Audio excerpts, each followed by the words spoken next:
Bonjour à toutes, bonjour à tous. Aujourd'hui, c'est vendredi. C'est bientôt le week-end. On est le vendredi 27 février 2026. Et bien sûr, je vous souhaite bienvenue. Je vous souhaite la bienvenue dans le français C'est facile avec Adrien. Alors aujourd'hui, on va parler d'une expression qui est prudence est mère de sûreté. Il y a quelques mots qui sont un peu compliqués, mais d'abord je vais vous parler de quoi? Aujourd'hui, on va s'amuser un peu. On va parler de super pouvoirs. Il y a plein d'œuvres de fiction, des romans, des séries, des films, qui parlent de super pouvoirs. Le premier auquel je pense, c'est Superman. Et depuis, avec les héros Marvel, les héros DC Comics, et bien sûr les mangas, avec One Piece, il y a tout un tas de sortes de pouvoirs qui sont nés de l'imagination des auteurs. Et je me suis dit que ça serait marrant de parler un peu de super pouvoirs et surtout de vous expliquer quel serait mon super pouvoir si je pouvais choisir et vous demander ça serait quoi le vôtre. Qu'est-ce que vous choisiriez si vous pouviez avoir un super pouvoir? N'importe lequel. Alors ne me dites pas d'avoir tous les pouvoirs parce que ça c'est une réponse ridicule, c'est une réponse bateau. Moi, je vous parle d'un pouvoir bien spécifique. Alors, qu'est-ce que je voudrais avoir? Je pense que j'hésiterais entre deux choses. Soit de pouvoir voyager dans le temps, c'est-à-dire me déplacer comme je veux dans le passé ou dans le futur. Un peu comme dans le film Retour vers le futur, Back to the Future, où on a Marty McFly qui part dans le passé et qui va essayer de faire en sorte que ses parents se rencontrent et aient un enfant pour que lui puisse exister. Mais moi, je voudrais rien faire de tout ça. J'aimerais juste aller voir la vie dans le passé, comment elle était en France et ailleurs, et dans le futur, comment elle sera. Alors bien sûr, je ferai attention, comme dans le film, à ne pas interagir avec mon moi du passé ou mon moi du futur. Sinon, ça pourrait créer comment on dit, deux dimensions parallèles. On a déjà vu ça dans plein de films, plein de séries. Mais en tout cas, je pense que c'est un pouvoir que j'aimerais bien avoir. Ou si je devais en choisir un, ça serait celui-là. Alors, où est-ce que j'irais en premier? Ou plutôt, à quelle époque je voudrais aller en premier? Je pense que j'irais dans le futur. J'irais voir dans 300, 400 ans ce que l'humanité est devenue. Est-ce qu'il y a eu une troisième guerre mondiale? Est-ce que les humains se cachent dans des bunkers et survivent comme dans les films de science-fiction? Ou alors, est-ce que l'humain a réussi à reprendre la main, à aller dans le bon sens, à essayer de sauver l'espèce humaine? Ou alors, est-ce qu'on en est toujours au même point? Est-ce qu'on va droit dans le mur à toujours produire plus de plastique, toujours produire plus de pétrole, ou plutôt exploiter le pétrole, toujours produire plus de richesses pour être toujours plus riche. J'aimerais bien savoir ce que l'humanité va décider dans les prochaines centaines d'années. Donc je pense que j'irai dans le futur, d'abord pour voir. Et après, j'irai dans le passé. Qu'est-ce que j'aurais envie de voir dans le passé? Je pense que la première période à laquelle j'irai, ça serait la Renaissance. La Renaissance, c'est entre le 14e et le 15e, 16e siècle, on va dire. Et c'est une période de l'histoire qui a marqué un tournant entre le Moyen Âge et l'époque moderne. C'est à cette période qu'il y a eu, les plus belles créations de l'homme, pour moi en tout cas, au niveau culturel. Les tableaux, la musique. Bon, la musique, il y a eu Mozart après quand même, mais il y a eu beaucoup de choses qui ont été faites à la Renaissance, beaucoup de génies qui ont existé. Et j'aimerais bien voir cette période, comment l'homme vivait, comment l'homme pensait et quelles étaient ses préoccupations. Ça m'intéresserait. Donc d'abord le futur, après le passé et différentes périodes du passé. Je remonterai aussi au début du siècle pour voir comment était la vie au début du XXe siècle. Pas du 21e, puisque j'étais déjà vivant, mais du XXe siècle. Donc ça, ce serait mon premier pouvoir si je pouvais choisir, donc voyager dans le temps. Et je vous disais au début que j'aurais pu hésiter entre deux pouvoirs. Le deuxième pouvoir que je voudrais, c'est Shunkan Ido, pour ceux qui parlent japonais. Sinon, c'est le déplacement instantané.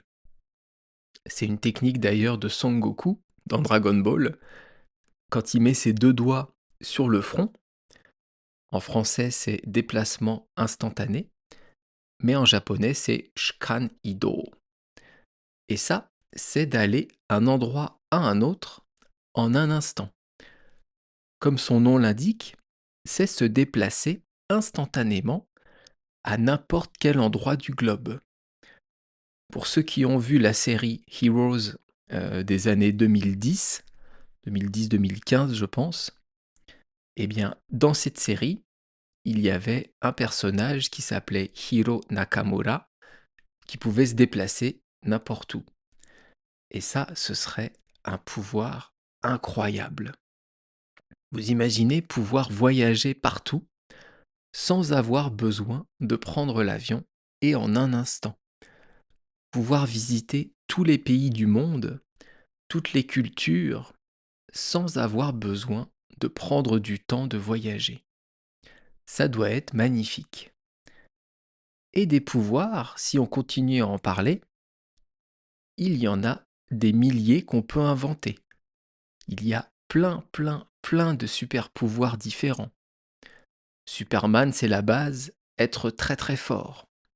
Spider-Man, pouvoir monter aux immeubles, tisser des toiles, être très fort aussi, bref, les caractéristiques d'une araignée. On a aussi le fait d'être invisible. Et l'invisibilité, ça me permet de vous parler une minute du livre que je suis en train d'enregistrer et qui est bien sûr L'homme invisible. Je suis en train d'enregistrer ce livre en livre audio pour d'abord mes abonnés Patreon et après, 6 mois plus tard à peu près, mes abonnés YouTube. Donc ça sortira, je pense, début 2027 sur YouTube ou fin 2026, je sais pas. Et avant sur Patreon. Donc la parenthèse est refermée. Et donc je vous disais, il y a énormément de pouvoirs différents. Et tous ces super pouvoirs, ça m'a fait penser à une bande dessinée que j'adore. Mais je vous en parlerai demain. Cette bande dessinée, elle s'appelle Landfeust de Troyes. Et je vous parlerai de tout ça demain. C'est une super BD, une super série. Vraiment, c'est très bien dessiné. Le scénario est top.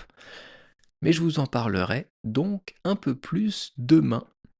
Et oui, je fais du teasing. Je fais un petit teaser pour ceux qui viendront demain et qui auront envie d'écouter le podcast. Mais ce qui m'intéresse aussi, c'est vous, votre avis. Quel pouvoir vous voudriez avoir? Si je pouvais vous donner un pouvoir, ça serait quoi? Dites-moi dans les commentaires YouTube, envoyez-moi un petit message, comme vous voulez. Et ça peut être marrant de voir vos pouvoirs à chacun. Et tout de suite, donc, autre sujet, mais c'est le sujet du podcast, on passe à l'expression du jour, prudence est mère de sûreté. Alors, dans cette expression, il y a deux mots peut-être un peu difficiles, prudence et sûreté. La prudence, c'est le premier mot, c'est le fait d'être prudent. Être prudent, c'est quoi?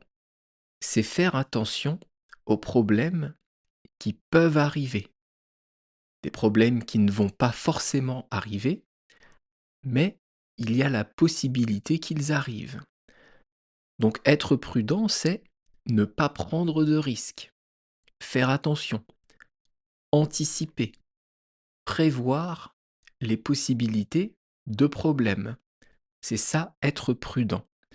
Et ici, dans l'expression, c'est la prudence. Donc la prudence, c'est le fait d'être prudent.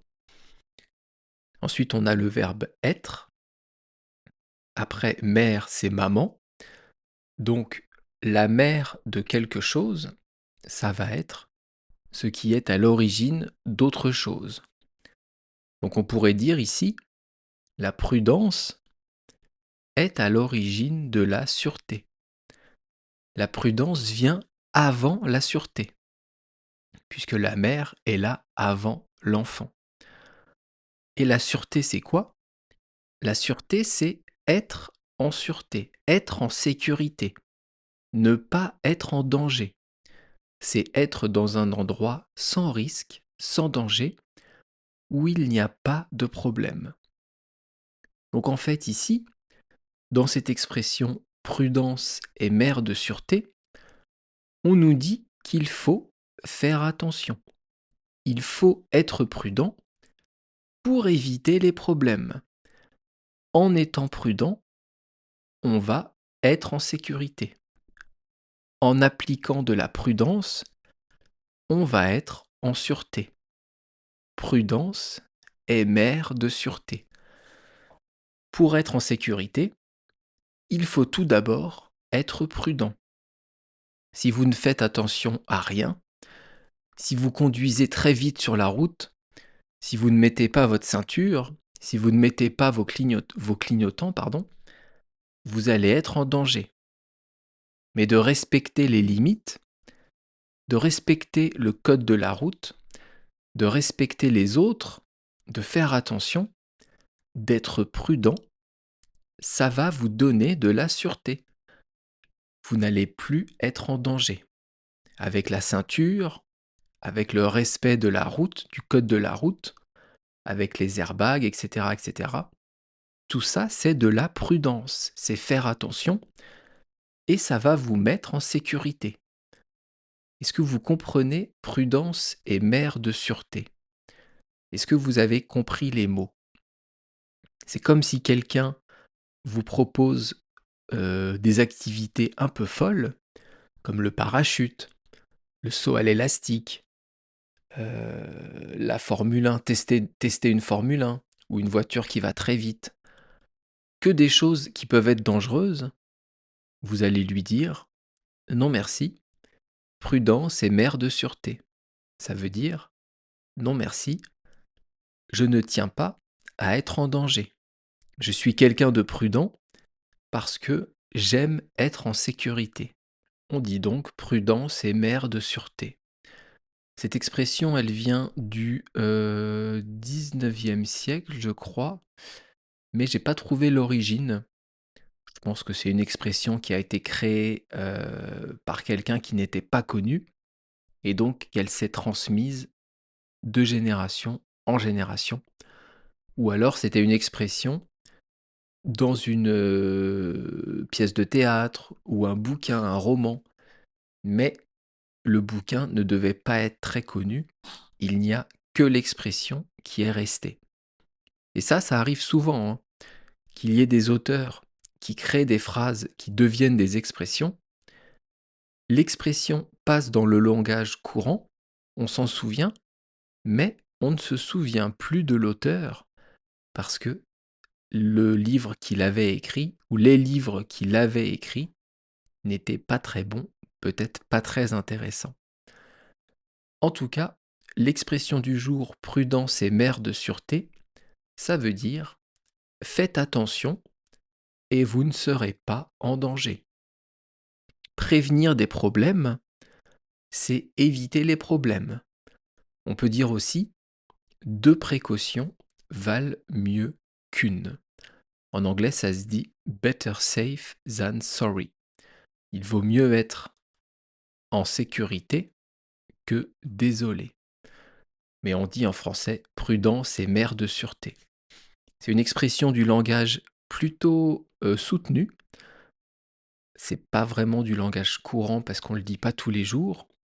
Donc plutôt du langage soutenu, mais que vous pouvez dire avec tout le monde. Ça sera très distingué de sortir une expression comme ça. Demain, on fera bien sûr une nouvelle expression française qui est avoir la tête dans le guidon. Donc je vous expliquerai ça demain.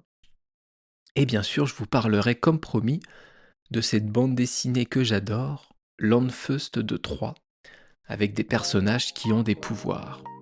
On se retrouve demain samedi 28 février pour de nouvelles aventures. Et d'ici là, je vous souhaite de passer une bonne journée. À bientôt. Bye bye. Hasta luego. Ilalejae. Matane.